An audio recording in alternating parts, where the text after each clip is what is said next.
Hi there, YouTube. Hope you are doing well.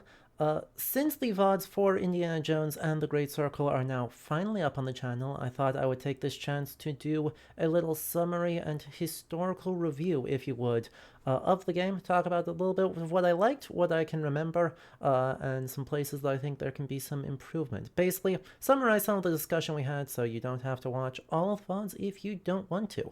So, in short, Indiana Jones is a fantastic historical game, probably my favorite of last year, which is pretty high praise. It certainly is the one that has stuck with me the most, let's phrase it that way.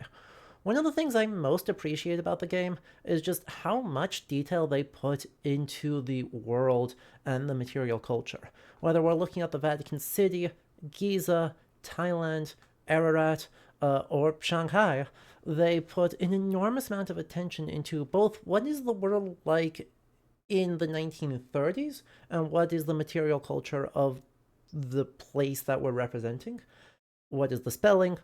What are the right phrases? What is the right language? What is the right clothing? All of that.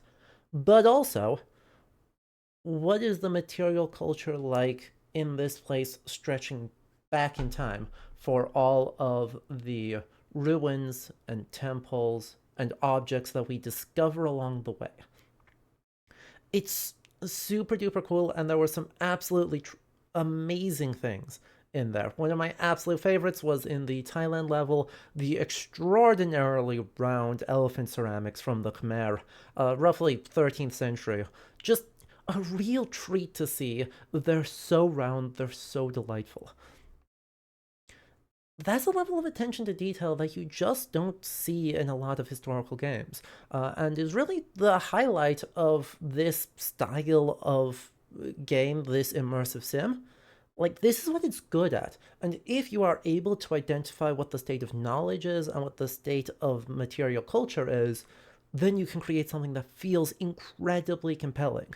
The museum at the very beginning of the game is a really good example of this. We spent an extraordinary amount of time in there, and apologies to Red and Blue for subjecting them to that, but it was worth it because there were some real treats on just how do you describe things in the 1930s? What is fairly progressive description for the 1930s? And they nailed it.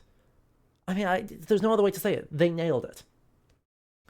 And that's really cool. And top to bottom, I've never seen a game that has more actual paintings, actual artifacts, actual sculptures from around the world included in it. Now, occasionally this causes problems. One that stands out to me is when we were looking for some of the lost artifacts, which are all from cultures other than where the main setting of the level is. So from the same continent, but from a different culture. And so when we were in the Vatican City, just in a back tower behind a busted wall, we found the Venus of Willendorf. That's a 30,000-year-old sculpture. It doesn't depict the goddess Venus, the Roman goddess. It's just described that by German archaeologists who discovered it because it was some sort of divine or ritual figure that was clearly biologically female, and they assert that it has fertility or maternal elements to it. They just call every goddess statue of Venus. I don't really understand it, but it's fine. Regardless, it's a 30,000-year-old object found, I believe, in Austria. So we know the provenance of that really, really well, and finding it displaced in this way actually kind of broke the immersion in a way that it didn't necessarily have to. The other part that I think was a weakness of this game was just the main story. Like, if you don't know, a great circle is just any line that bisects the Earth, so the equator and the prime meridian / international dateline would both be great circles. The thing is, the line they describe in the game, with the sites they mention, is more of a great squiggle. Like, it doesn't even come close to a straight line. No 3 points on that get even close to being in a straight line to each other.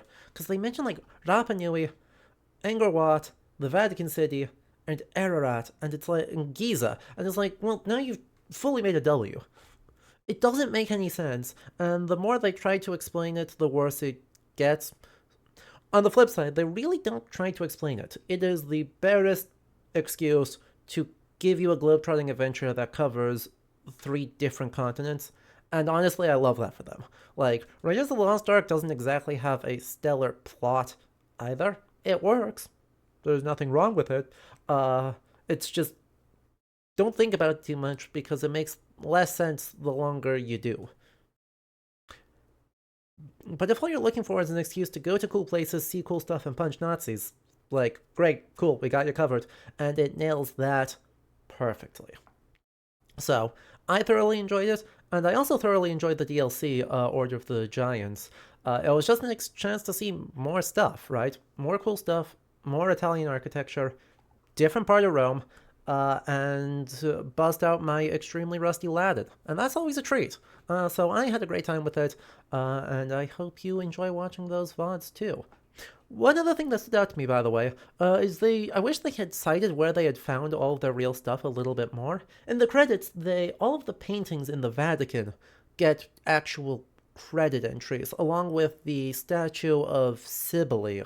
But otherwise, they don't list where they found all of these objects, which is kind of a shame. That would be one of those small details in your little kind of research bibliography that I would have loved to see make it into the game across the board, because, like, yeah, the paintings are great, and it's cool that they identify what museums those come from, but I would love that little bit more, so that we could identify where the extraordinarily round elephants also come from. You know, I just want more round elephants in my life.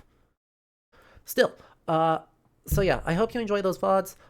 If you enjoy these sort of unscripted videos, kind of these historical reviews, do let me know and I'll try and do them a little bit closer to when we actually play the game, so I'm not recalling my thoughts from 12 months ago. But regardless, hope you enjoy those VODs, and hopefully we'll see you in the live streams for some current games here. Thanks very much for watching. Have a good rest of your day.